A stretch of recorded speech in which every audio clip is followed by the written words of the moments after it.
Hey there, Sharon Horne-Ellstrom here. Welcome to day 1881 of What You Up To Now, documenting the journey originally as I transitioned from the brick and mortar corporate world of business to the online world of business. Traveling right now, so I'm going to have strange backgrounds for the next couple of weeks, which is always fun and always interesting. I started out in the dark, and now on my third video today, the sun's coming up, and this is really a weird setup, but it will be fine. Sorry, I'm moving you all around with me.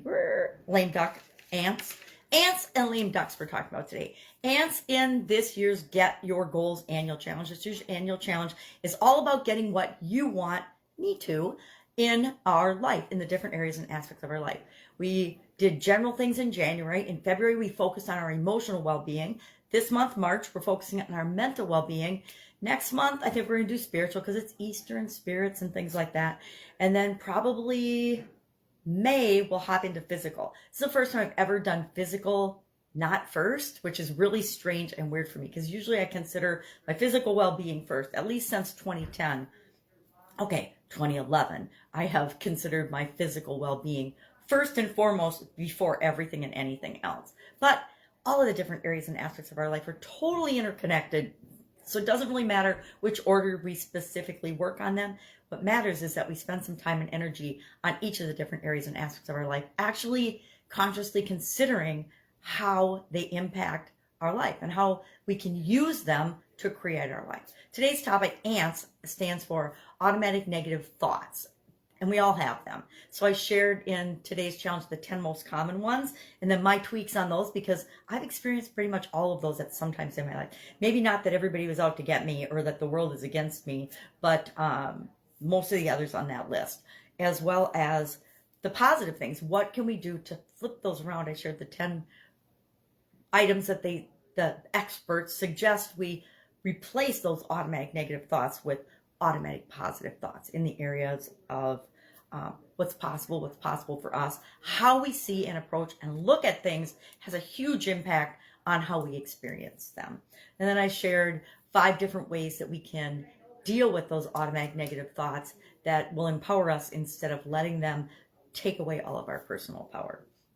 And our action item today is simply to think about and notice, do we have any of those automatic negative thoughts that are popping up that we're just letting rule our lives without us consciously choosing, yes, that's how I want to respond to this.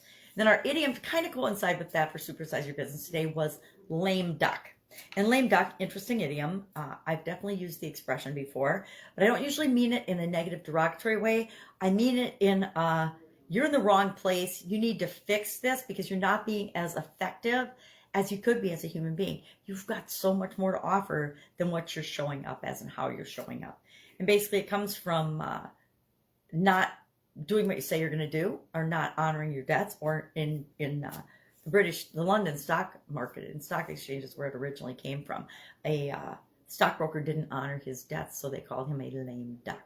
It's also been used to describe politicians when they have been elected out of office, or then somebody's been elected to replace them.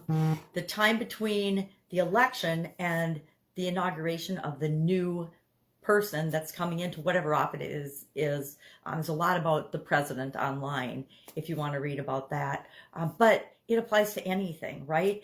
When a CEO is leaving or retiring, or usually if they're fired, you get rid of them right away, but if they're leaving because they're retiring, there's a period between the time they say they're going to leave and the time they actually leave, and they're not usually super effective during that time period. However, I contend that that is a personal choice. You can choose, you can do the most you've ever done in that transition period, or you can do nothing, right? If you're doing nothing, that would be a lame duck. If you're making a difference, leaving a legacy, I guess the opposite of being a lame duck is creating a legacy.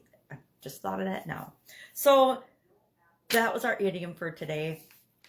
Traveling and down in Texas for a couple of weeks, hanging out with my sisters and my mother, who's going to be 86 next week.